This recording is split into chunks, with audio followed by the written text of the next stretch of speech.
말씀은 시편 53편 1절에서 6절까지의 말씀입니다. 시편 53편 1절에서 6절까지의 말씀을 읽도록 하겠습니다. 한 절씩 교독하겠습니다. 시편 53편 1절에서 6절까지의 말씀을 보도록 합니다. 한 절씩 교독합니다. 어리석은 자는 그의 마음에 이르기를 하나님이 없다 하도다. 그들은 부패하며 가증한 악을 행하여 선을 행하는 자가 없도다. 하나님이 하늘에서 인생을 두고 살피사 지각이 있는 자와 하나님을 찾는 자의 마음과 하시는즉 각기 물러가 함께 더러운 자가 되고 선을 행하는 자 없으니 한 사람도 없도다. 죄악을 행하는 자들을 무시하냐. 그들이 떡 먹듯이 내 백성을 먹으면서 하나님을 부르지 아니하는도다. 그들이 두려움이 없는 곳에서 크게 두려워하였으니 너를 대항하여 진친 그들의 뼈를 하나님이 흩으심이라. 하나님이 그들을 버리셨으므로 내가 그들에게 수치를 당하게 하였도다. 시온에서 이스라엘을 구원하여 인자가 누구인가. 하나님이 자기 백성의 포로된 것을 돌이키시되 야곱이 즐거워하며 이스라엘이 기뻐하리로다. 아멘. 오늘 말씀 제목은 하나님을 찾는 자가 되자라는 제목으로 말씀을 전하겠습니다. 말씀을 이렇게 처음 시작하는 단어를 지각이라는 단어로 한번 우리가 좀 살펴보려고 합니다. 지각이라는 단어가 있는데요. 이 단어는 세상 이치나 사물을 깨달아 아는 능력, 이런 뜻이 있어요. 지각이 있어 우리가 지각이 있는 사람이 돼야 되겠죠. 사물의 이치나 우리가 사는 세상에서 돌아가는 그런 내면들의 어떤 부분들을 깨달아 할 수 있는 능력, 어떤 지혜, 이런 것들이 지각이라고 하면 우리에게는 반드시 있어야 될 그런 부분이지 않나 생각을 합니다. 지각 있는 사람, 이 지각 있는 사람은 어떤 사람인가? 이런 뜻으로 해석을 할 수 있을 것 같습니다. 상황을 정확하게 파악하고 본질을 꿰뚫어 보며 지혜로운 대처를 하는 사람, 이렇게 좋은 뜻이 다 있는 것 같아요. 그죠? 나도 이런 사람이 되고 싶다라고 할 수 있을 것 같아요. 성경 인물 중에 솔로몬이란 왕이 있죠. 솔로몬의 재판하는 내용 혹시 아십니까? 두 여인이 서로 자기 아이라고 이렇게 솔로몬에게 판결을 해달라고 아이를 이렇게 데리고 오잖아요. 솔로몬이 그 상황을 정확하게 꿰뚫어 보고 그리고 지혜롭게 대처를 합니다. 무슨 말을 하냐면 아이를 반으로 나눠서 줘라 이렇게 이야기를 하죠. 그랬더니 정말로 그 아이의 엄마는 안 됩니다. 이 아이를 그냥 저 여인에게 주십시오 라고 이야기하지만 그 아이의 엄마가 아닌 여인은 그렇게 해주십시오 라고 이렇게 이야기하는 내용이 있었죠. 아주 굉장히 지혜롭게 이렇게 잘 판단을 했죠. 지각이 있어서 판단을 정확하게 한 그런 예화가 성경에 있는 것 같습니다. 지각으로 이런 지각이 우리에게 있어야, 우리는 다 누구나 다 있어요. 근데 지각이 있습니다. 여러분, 지각이 있어서 내가 살아갈 때 무엇이 옳고 그른가를 판단할 수 있잖아요. 그죠? 그리고 어떤 일을 할 때 먼저 해야 될 때 뭘 먼저 해야 되나 라고 이렇게 우리는 판단할 수 있고 지혜로운 어떤 결정을 내릴 수 있습니다. 우리는 지각을 가지고 성경에서 뭘 요구하냐면요. 지각 있는 사람들에게 요구하는 게 있어요. 지각 있는 사람이 해야 될 것이 무엇인가, 해야 될 것이 있는데 그것이 무엇인가를 1절, 우리가 읽은 1절에서 2절에서 이렇게 말씀을 합니다. 2절. 하나님이 하늘에서 인생을 굽어 살피사 지각이 있는 자와 하나님을 찾는 자가 있는가 보려 하신즉, 이렇게 기록이 되어 있죠. 여기서 굽어 살피사라고 하는 것은 이렇게 굽어 살피사라고 하는 것은 허리를 이렇게 굽혀서 자세히 뭔가를 살펴본다라고 하는 거예요. 하나님께서 허리를 이렇게 굽히셔서 자세히 지금 찾고 있는 겁니다. 물건이 우리가 뭔가 떨어졌을 때 찾으려면 이렇게 허리를 굽혀서 찾잖아요. 그죠? 그러듯이 자세히 살펴보는 거예요. 하나님께서 어떤 것을 찾기 위해서 이렇게 자세히 살피냐 했더니 지각이 있는 자와 하나님을 찾는 자가 있는가를 보려고 이렇게 허리를 굽어서 살피시대요. 지각이 있는 자와 하나님을 찾는 자가 있는가 보려고 살피시는 거죠. 그런데 이 본문을 이렇게 굉장히 유사한 본문으로 쓰인 시편이 또 한 편이 있습니다.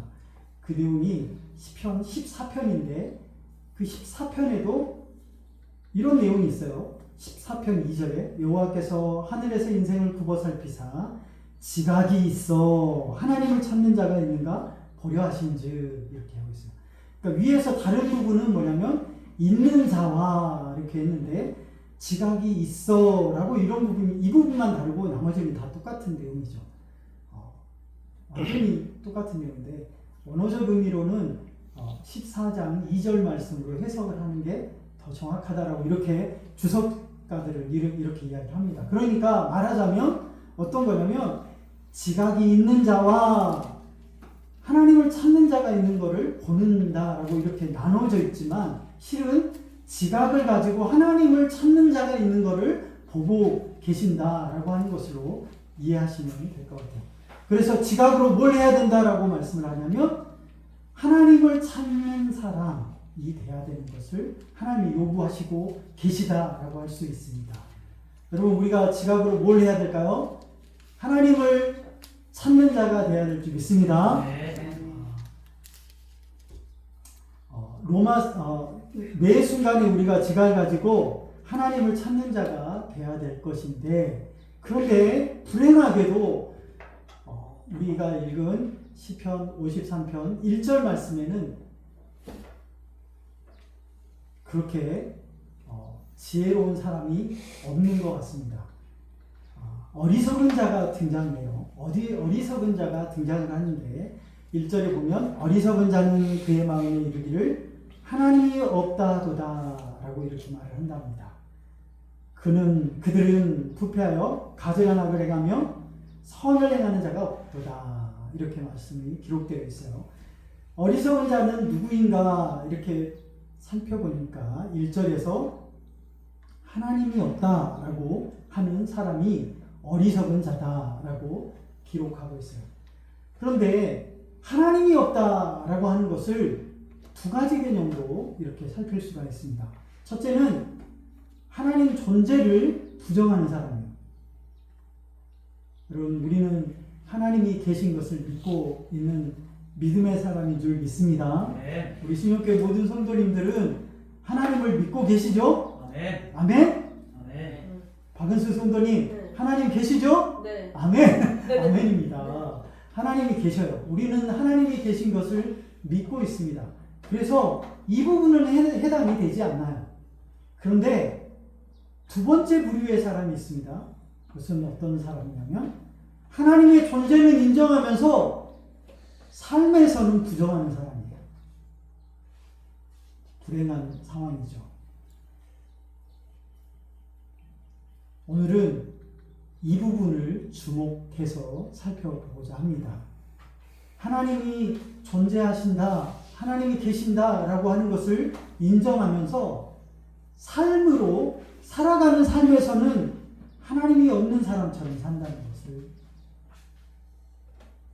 지금 시편 53편에서 1절에 어리석은 자라고 이렇게 말을 하고 있다는 것이죠. 하나님 존재를 인정하면서 삶에서는 부정하는 사람이 있습니다. 우리 우리 주보에 보면 여러분 주보 여기 뒷면 여기 보이십니까? 이쪽 여기에 제 4월리 해가지고 나와 있는 4월리 해가지고 나와 있는 그림이 있습니다. 그림. 이 그림을 이렇게 제가 보여드리겠습니다. 보이시죠? 이 그림을 잠시 설명을 하자면 사형리 책자라고 CCC에서 이렇게 사용하는 복음 전도할 때 이렇게 사용하는 책자인데 거기에 그림이 이렇게 두 그림이 있습니다. 한쪽 그림은 나라는 존재가 의자에 앉아 있고 십자가가 밖에 있어요. 그리고 한쪽 그림은 의자에 십자가가 올라가 있고 나는 의자 밑으로 내려와 있죠. 여기서 큰 동그라미는 뭐냐면 우리의 일생, 삶을 이야기합니다. 우리의 인생을 이야기하죠. 그리고 의자는 뭘 이야기하냐면 내 마음의 왕자라고 할 수 있습니다. 그리고 나라고 되는 것은 내 자신을 이야기하고 십자가는 예수 그리스도라고 할 수 있습니다. 그래서 내 마음의 왕자에 내가 앉아있는 사람은 보면 큰 원이 있고 적은 원이 있고 막 중구난방으로 이렇게 질서 없이 무질서하게 되어 있는 상황이 볼 수 있죠. 설명하자면 내가 주인이 되어서 하나님을 내 인생 밖에서 내 삶 밖에서 계신 분으로 인식을 하는 사람은 저렇게 여러 가지 사건이 일어나는데 내 뜻으로 하려고 하다 보니까 질서도 없고 그리고 모든 것이 내 뜻대로 되어지지 않는 상황을 묘사를 하고 있는 상황이죠. 두 번째 그림은 내 마음의 왕자에 누가 있습니까? 예수님이 올라가 계세요. 예수님이 내 마음의 왕자에 앉아 계시고 나는 내 마음의 왕자에서 내려와 주님을 바라보며 주님의 뜻으로 살려고 하는 사람을 묘사를 합니다. 그렇게 되어 있으니 모든 것이 주님의 뜻대로 되어져서 질서 있게 그리고 하나님 뜻 안에서 되어지는 일이 묘사가 되어 있는 것이죠. 여러분, 우리의 인생에 누가 왕자에 앉아 있습니까? 하나님이 없는 사람처럼 살고 있는 우리가 만약에 우리가 자신이 있다면, 우리 자신이라면 이 시간에 내 마음의 왕자에 주님을 올려놓으시고 주님을 찾는, 그리고 하나님이 나의 왕이십니다. 날마다 내 삶의 모든 삶을 하나님께서 이끌어달라고 그렇게 의탁하며 주님을 찾는 우리 모두가 되기를 주님의 이름으로 축원합니다. 어리석은 자가 이런 사람이 어리석은데 내가 스스로 주인이 되어서 내 뜻대로 하려고 하는 사람이라는 거예요. 두 번째, 어리석은 자에게 일어나는 일이 있습니다. 그것은 하나님을 찾지 않는 어리석은 자에게 임하는 심판이 있어요. 4절에 이렇게 말씀이 되어 있습니다. 4절 보니까 죄악을 행하는 자들은 무지하냐, 그들이 떡 먹듯이 내 백성을 먹으면서 하나님을 부르지 아니하는도다. 여기서 이야기하고 있는 죄악을 행하는 자들은 무지하냐라고 하는 이 말은 무슨 말이냐면 이런 뜻이에요. 어떤 뜻이냐면 악을 행하면 하나님께서 심판하시는지를 모르느냐라고 하는 이런 의문문이라고 할 수 있습니다. 여러분, 그 로마서에 보면, 로마서 1장 20절에 보면 창세전에 하나님께서 온 자연 만물 가운데 하나님의 신령한 것이 그 안에 깃들어져 있어서 하나님의 존재가 계신 것을 알 수 있도록 이렇게 해 두셨다라고 하는 것을 말하는 말씀이 있습니다. 창세로부터 그의 보이지 아니하는 것들, 곧 그의 영원하신 능력과 신성이 그가 만드신 만물에 분명히 보여 알려졌나니 그러므로 그들이 핑계하지 못할지니라. 로마서 말씀에 의하면 모든 만물에 하나님이 계시다라는 것을 알 수 있도록 하나님께서 심어 놓으셨다라고 말씀하시는 거예요. 그러니 그것을 부정하는 사람에게 임하는 것이 어떤 심판이냐면 하나님이 없는 사람으로 온 우주 만물을 창조하신 그 하나님을 부정하는 사람으로 사는 사람은 하나님이 심판 임하신다라고 하는 것을 오늘 말씀에서 이야기합니다. 그들이 떡 먹듯이 내 백성을 먹으면서, 이 말은 무슨 말이냐면 여러분, 떡은 뭘 의미합니까? 밥을 의미한다라고 생각을 하시기 쉬워요. 우리나라는 밥을 먹지만 저기 이 시대 배경으로 쓰여 있는 이때는 떡이 주식이잖아요. 그죠? 밥을 먹는 것을 해요. 밥은 일상에서 반복적으로 되어지는 것입니다. 그리고 그 반복적으로 되어지는 것이 어떤 죄를 지어지는 일이다 라고 이렇게 생각하면서 밥을 먹지 않잖아요. 그죠? 반복적으로 하지 않잖아요. 이것은 무엇이냐면 일상적이고 반복적이면서 죄책감 없이 행해지면서 그것이 오히려 즐거운 일인 거예요. 즐거운 일이에요. 여러분, 이것을 예를 들어서 설명을 하면 우리 생활 습관에서 내가 처음에는 이게 이거 하나님 기뻐하시지 않을 것 같은데 라고 생각했던 것을 이건 좀 괜찮을 거야. 한 번, 두 번 하다가 보니까 하나님 그렇게 나에게 뭐라고 하지 않으시는 것 같아 라고 이렇게 느끼면서 계속적으로 하는 거예요. 계속적으로. 일상에서 일어나는 반복되어지는 거죠. 제가 가끔가다 이렇게 느끼는 게 있어요. 뭐냐면 휴대폰을 이렇게 봅니다. 유튜브를 봐요. 유튜브를 보면 제가 이제 보는 것이 이제 딱 정해졌어요. 뉴스 보는 그런 것들이 이제 이제 제가 검색해서 주로 보는 게 뉴스를 보거나 찬양을 틀거나 아니면은 어떤 그 셔츠로 올라올 때 말씀을 그리고 심리 상담하는 그런 내용들도 좀 올라와 있어요. 그러거든요. 그런 것들을 보다 보니까 이제 요즘은 유튜브가 알고리즘이 형성이 돼 있어서 이것만 계속 올려준다고 하잖아요. 그죠? 내가 검색하는 것만 계속 올려줘서 계속 볼 수 있도록 이렇게 하는 거예요.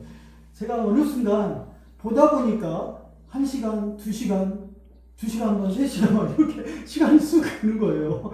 그러면서 이건 내가 시간을 이렇게 보내도 되나? 하면서 이렇게 느끼는 거예요.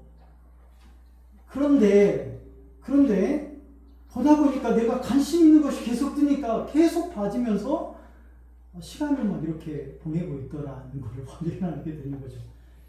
이게 반복되는 거예요. 근데 습관처럼 밥 먹는 것처럼 자연스러운 일이 되어버립니다. 처음에는 이게 이거 시간 아껴야 되는데 이러다가 어느 순간 보니까 그것이 무뎌지고 이게 무감각하는 그런 상황이 오는 상황이 되더라는 거죠. 우리 죄가 우리를 그렇게 만듭니다. 처음에는요, 이거 이렇게 하면 안 될 것 같은데 라고 하다가 이제는 이게 뭐 죄가 되겠어? 자연스러운 일상의 삶이 되어버리고 습관처럼 되어버리고 이건 죄가 아니야 라고 이제는 더 이상 그렇게 전혀 꺼리낌 없이 죄책감도 없이 반복적으로 되어지게 만든다는 거죠. 우리의 영혼이 무뎌지고 무감각해지게 되어지는 거죠. 죄에 대해서. 이런 것을 의미한다라고 보면 됩니다. 그들이 떡 먹듯이 내 백성을 먹으면서 라고 하는 부분은 그런 의미라는 거죠. 그러면서 그들이 뭘 하냐면 하나님을 부르지 않는 거예요. 그렇죠. 하나님 부를 수가 없는 거죠. 그것이 뭐가 죄라고 하면서 이게 당연한 건데 라고 하는 것이 됩니다. 무감각해지고 무지각해지는 상황이 되어지는 것이죠. 그때 심판이 임하는데 이런 심판이 임한답니다. 5절 보니까 그들이 두려움이 없는 곳에서 크게 두려워하였으니 너를 대항하여 진친 그들의 뼈를 하나님이 흩으심이라. 하나님이 그들을 버리셨으므로 내가 그들에게 수치를 당하게 하였도다. 여기서 말하고 있는 두려움이 없는 곳에서 크게 두려워하였으니 라고 하는 부분이에요. 심판이 이렇게 임한답니다. 우리 일상이 두려움의 일상이 아니잖아요. 그죠? 우리 살아가는 삶의 일상이. 그런데 그 일상이 두려움이 있는 곳으로 변해버리는 것이죠.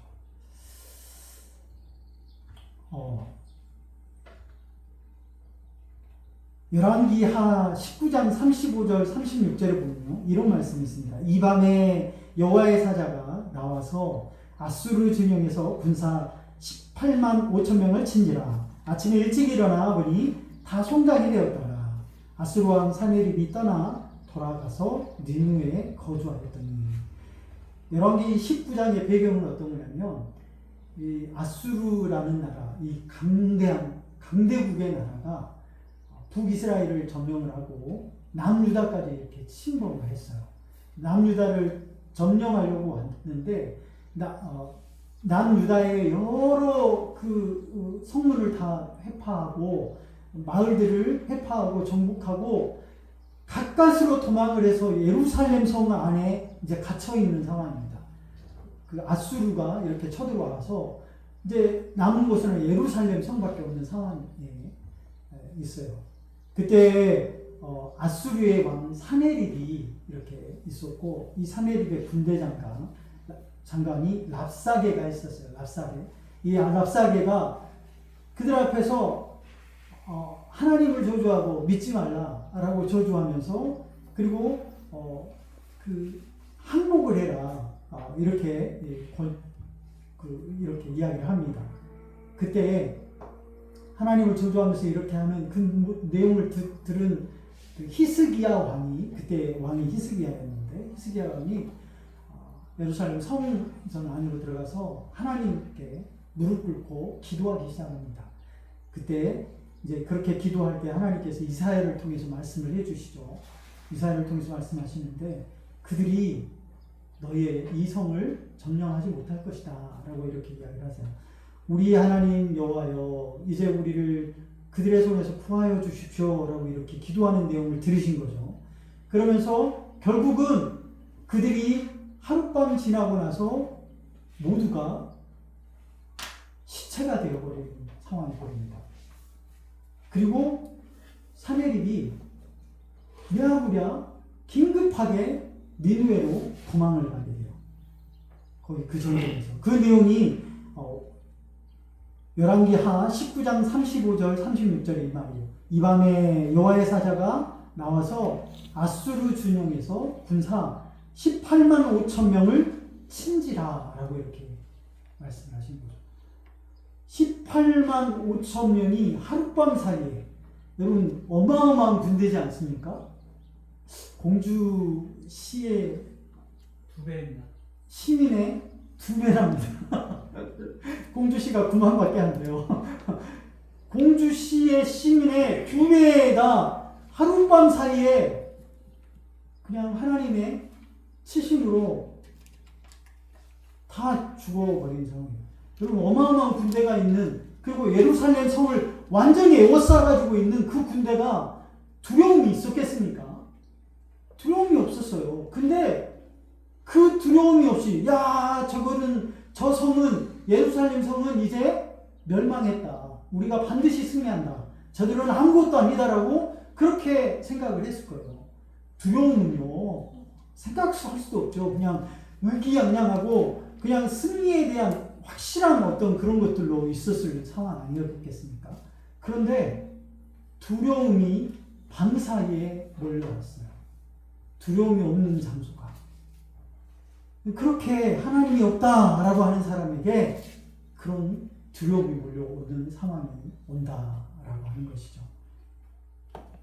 평온하다, 그리고 안전하다, 하나님 없이 사는 삶도 그렇다라고 생각하는 그 안에 내가 하나님의 존재를 믿으면서도 내 삶에서 이 일에는 하나님 개입하지 마십시오. 여기 하나님 안 계십니다. 내가 다 하겠습니다. 어려움이 왔을 때도 하나님은 없고 하나님을 찾지 않고 하나님 없는 것처럼 그 어려움을 내 힘으로 어떻게든 해결해 보려고 애쓰고 있고, 그렇게 하는 사람들에게 말하는 것이죠. 여러분 우리는 어떻게 해야 될까요? 하나님을 찾아야 됩니다. 우리의 삶에서 하나님 믿는다라고 하면 우리의 삶에서, 우리의 삶의 모든 순간순간에서 하나님을 찾아야 될 줄 믿습니다. 하나님 그렇게 하나님을 찾을 수 있는 저와 여러분 되기를 주님의 이름으로 축원합니다. 2절 말씀에 처음 이야기했던 말씀이죠. 하나님이 하늘에서 인생을 굽어살피사 지각이 있는 자와 하나님을 찾는 자가 있는가 보려 하신 줄. 지각을 가지고 하나님을 찾고 있는 사람, 그 사람을 보시려고 굽혀서 지금 살피고 계시다라고 말씀을 하고 계십니다. 여러분 그 찾는 사람, 하나님께서 지금 굽혀서 찾고 있는 사람, 살펴보고 계시는 중에 그 살펴보에 보이는 사람이 저와 여러분 되기를 주님의 이름으로 축원합니다. 신앙의 목적이 뭘까요? 신앙의 목적. 다시 말하면 하나님께서 우리를 구원하신 이유가 뭘까요? 하나님께서 우리를 구원하신 이유, 그것은요, 우리가 죽어서 저 천국에 가게 하기 위해서 라고 생각을 하시면 그게 전부인 양 생각하시면 안 됩니다. 중요한 목적, 그것은 하나님과 관계가 회복돼서 하나님과 친밀한 삶 살기를 원하시기 때문입니다.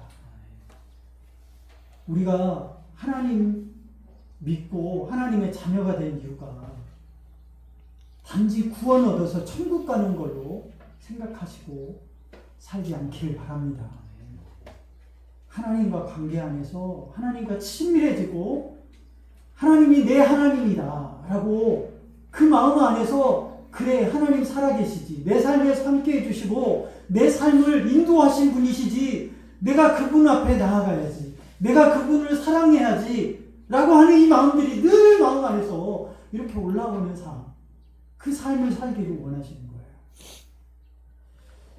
하나님 나라는 그것이 바로 하나님 나라죠. 하나님 나라. 그렇게 사는 삶이 우리의 삶에서 하나님 나라를 사는 삶이에요. 하나님 나라는 그리스도를 통해 시작된 하나님의 주권, 통치가 우리의 전 삶의 영역과 온 우주 속에서 실현되고 만물을 새롭게 하는 은혜의 통치다라고 헤르만 바빙크라는 그 사람이 이렇게 이야기하고, 이 헤르만 바빙크는 개혁주의 신학의 대가라고 할 수 있는 신학자인데 그 분이 이렇게 이야기를 하는 거예요. 우리가 구원받은 목적은 하나님 나라를 살게 하기 위해서 하나님께서 우리를 구원해 준 줄 믿습니다. 여러분 그렇게 살아갈 수 있기를 바랍니다.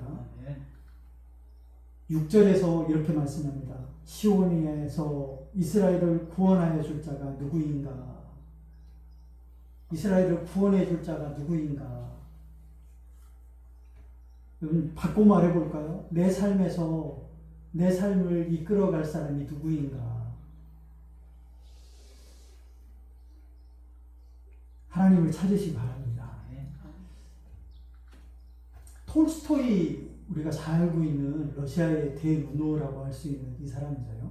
전쟁과 평화, 이 책도 썼고 안나 카레리나라는 이 책도 쓰고, 아무튼 어마어마한 대작을 써가지고 굉장히 유명한 사람이죠. 이 사람이 나이 50세가 되었을 때 톨스토이 고백록에서 이렇게 기록되어 있는 내용입니다. 이 사람이 나이 50세 정도에 되었을 때 어느 날 갑자기 죽음에 대한 공포가 자신을 사로잡았대요. 그리고 그때 당시에 이 톨스토이 삶은 굉장한 부와 명예를 누리고 있었던 삶이었습니다. 어마어마한 명성이 있었고 부를 누렸어요. 그러니까 귀족의 삶을 살고 있는 상황이었다고 볼 수 있습니다. 그런데 그 지적이고 지성이 있고 그리고 어마어마한 부가 있고 그리고 명성도 있는 삶으로 살아가고 있는 삶 가운데 뭐가 있었냐면 그 사람들, 그 귀족들 안에 허무주의라는 어떤 그런 그 풍조가 있어서 자살하는 그 사람들도 많이 있었고, 인생의 그 허무함을 느끼다 그 자살을 택하는 사람들이 많이 있었대요. 그래서 본인 안에도, 톨스토이 본인 안에도 죽음에 대한 공포, 그런 것들이 있어서 서재에 있는 밧줄을 막 내던져야 되는 그런 상황까지, 그러니까 목매달아서 자살하는 그런 상황을 피하기 위해서 이렇게 내던져야 되는 그런 상황이 있었다라고 고백을 하는데, 이 책에. 그러면서 그때 당시에 죽음을 느낀 그 상황을 그린 그림이 하나 있습니다. 그 우화를 그 책에 써놓은 내용인데요. 내가 왜 살아야 되는가 라고 하는 그 허무주의 안에 이런 그림을 그렸다고 합니다. 이 그림이 뭐냐면 그 안에 내용을 바탕으로 그린 그림이에요. 어느 날 한 나그네가 광야에서 짐승에게 쫓겨서 우물이라는 곳으로 팔짝 뛰어들었어요. 피해서. 이게 살려고 들어간 거죠. 근데 우물 밑을 보니까 용이 있는 거예요. 용이. 그래서 어떤 상황이냐면 위에는 사자, 야수가 있고 밑에는 용이 있고 어떻게 할 수 없는 상황이에요. 그래서 나뭇가지를 잡았어요. 이 나뭇가지를 다 잡아서 이제는 살겠다라고 생각을 했는데 두 마리 쥐가 나옵니다. 검은 쥐가 보이고 하얀 쥐가 보이죠. 이 검은 쥐와 하얀 쥐가 나무를 막 갉아먹는 거예요. 그럼 어떻게 돼요? 나무가 끊어지겠죠. 인생이 뭘까, 살아가는 게 뭘까라고 하는 것을 이렇게 표현합니다. 내가 왜 살까? 죽을 텐데, 언젠가는 죽을 텐데. 여기서 지금 그런데 이 위험 앞에, 이 앞에 밑에 보이는 저 밑에 여기 보이십니까? 이거? 이게 뭐냐면 꿀이에요, 꿀. 그러니까 이 꿀이 뭘 상징을 하냐면 자신이 쓴 책으로 인해서 벌어들인 어떤 수익, 돈, 그리고 그걸로 풍요로운 삶을 누리고 있는 그런 것을 이야기하는 거죠. 죽음이라는 것을 자기가 느끼는 것은 언젠가 내가 죽겠구나라고 하는 것을 느꼈는데 그 죽음에 임박해서 내가 죽을 때 그것을 알고 공포가 있음에도 불구하고 여전히 자기는 꿀을 먹고 있다라고 하는 것을 그 안에 이렇게 고백을 합니다. 그래서 이 삶이 뭔가, 도대체 이 삶이 뭔가, 이 죽음의 공포가 있는 이 삶을 왜 내가 살아가는가 라고 하는 것을 해결하기 위해서 여러 철학자들의 책을 읽고 그리고 그 어떤 글의 유명한 어떤 이성적으로 깨어난 사람들의 어떤 글을 통해서 그 의미를 찾으려고 했는데 없더라는 거예요. 결국은 허무한 인생으로 끝난다라고 하는 것을 발견합니다. 그래서 고민하고 있는데 어느 날 자신의 시선이 다른 곳으로 향합니다. 그것은 어디였냐면 가진 것 아무것도 없이 힘들게 하루하루 살아가는 사람들, 농부들을 보게 됩니다. 그들은 보니까 행복해 보여요. 힘든 삶을 사는 게 아니라 행복한 삶을 살고 있더라는 거예요. 웃으면서 그 안에 즐거움으로. 그래서 물어봤어요. 어떻게 그렇게 행복할 수가 있습니까? 가진 것도 없고 고달픈 인생을 살고 있는데 왜 그렇게 행복하게 사시죠? 라고 물어봤습니다. 그랬더니 그들의 대답은 단순했습니다. 하나님이 지금 나에게 허락하신 삶이기 때문에 내가 살고 있습니다. 라고 하는 것이었어요. 그러면서 톨스토이가 하나 깨달았어요. 자신이 교회를 다니면서 하나님을 찾지 않았구나. 하나님을 찾지 않았구나. 자신의 삶 안에 하나님이 없었구나. 내가 하나님을 찾지 않고 하나님 없는 내가 주인인 삶을 살았구나라는 것을 깨닫습니다. 결국 그래서 하나님을 찾게 되는 이런 삶이에요. 근데 이제 결국에 이게 조금 톨스토이에 대한 평이 좀 다르긴 합니다. 어떤 평이냐면 예수 그리스도의 신성을 부인하는 그런 사람이었어요.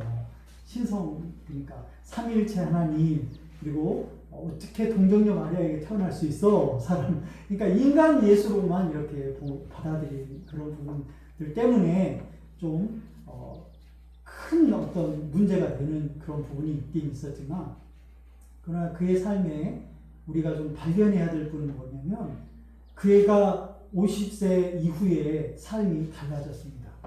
그리고 나서 사람이 살아가는데 가장 필요한 게 뭔가? 그것은 하나님을 향한 믿음, 그리고 하나님이 우리에게 허락하여 주신 사랑, 이런 부분들이 대부분의 주제가 됩니다. 그리고 나서 부와 이런 부분들을 추구하지 않고 자신의 재산이나 이런 부분들을 가난한 사람들에게 나눠주는 이런 삶을 살았어요. 그래서 그 이후에 후기에 쓴 책이 어떤 책이냐면 사람에게 얼마의 땅이 필요할까 이런 것이죠. 그리고 세 가지 질문 뭐 이런 부분들을 쓰게 됩니다. 그 내용이 이렇게 바뀐 내용들을 보게 됩니다. 여러분, 우리의 삶에 하나님을 찾는 삶이 되어야 될 줄 믿습니다. 하나님이 없는 삶은요, 하나님 없는 삶은 결국은 자기 스스로가 주인이 되어서 하나님을 찾지 않다가 결국은 큰 환난과 어려움을 직면하게 되는 삶을 살 수밖에 없는 게 사람이에요, 사람. 우리 인생이 그렇습니다. 죽음 앞에 놓여있을 때 깨달았던 그 깨달음을 그때라도 톨스토이가 깨달았으면 하나님을 찾을 수 있는 상황이 되었잖아요. 여러분, 우리는 교회 와서 늘 제가 말씀으로 여러분 하나님을 찾고 하나님을 믿어야 됩니다라고 이렇게 이야기를 하는 말씀을 듣잖아요. 지각을 가지고 하나님을 찾는 우리 모두가 되어야 될 줄 믿습니다. 네. 그래서 그런 하나님의 나라를 살 수 있는 저와 여러분 되기를 주님의 이름으로 축원합니다. 결론입니다. 하나님을 찾는다는 게 무엇일까요? 그러면 하나님을 찾는다는 게 시편 105편 4절에 보면 이런 말씀이 있습니다. 너희는 여호와와 그의 능력을 구할지어다. 그의 얼굴을 항상 구할지어다. 항상 구하래요. 항상. 하나님의 능력을 구하고 어려움, 힘듦 아니면 나에게 어떤 도움이 필요할 때 하나님의 능력을 구해야 되고 또 하나는 하나님의 얼굴을 구하래요. 하나님의 얼굴을 구한다는 뭡니까? 하나님 앞에 나아가는 존재가 되라. 뭐예요? 하나님과 만나는 시간을 가져라. 교제하는 시간을 가져라. 라고 할 수 있다라고 할 수 있죠. 여러분, 하나님 앞에 나아갈 수 있기를 바랍니다. 네. 말씀 앞에 나아가시고 기도하면서 나아가시고 하나님의 어려울 때 도움을 구하시고 매 순간 그렇게 할 수 있기를 바랍니다. 두 번째로는 모든 일에 하나님을 인정하고 묻는 것입니다. 저희 아내가 그렇게 잘해요. 뭔가를 찾으려고 할 때 하나님 어디 있죠? 라고 이렇게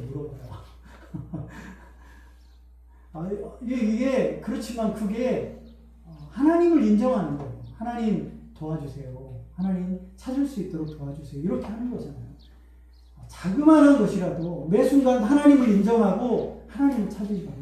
잠언 3장 6절의 말씀에 너는 범사에 그를 인정하라. 그리하면 내 길을 지도하시리라. 그렇게 말씀하십니다. 하나님 인정하시고 하나님을 의지하면서 묻는 이게 바로 하나님을 찾는 것이다. 세 번째로 하루의 시작과 끝을 말씀과 기도로 시작하고 끝을 맺어라.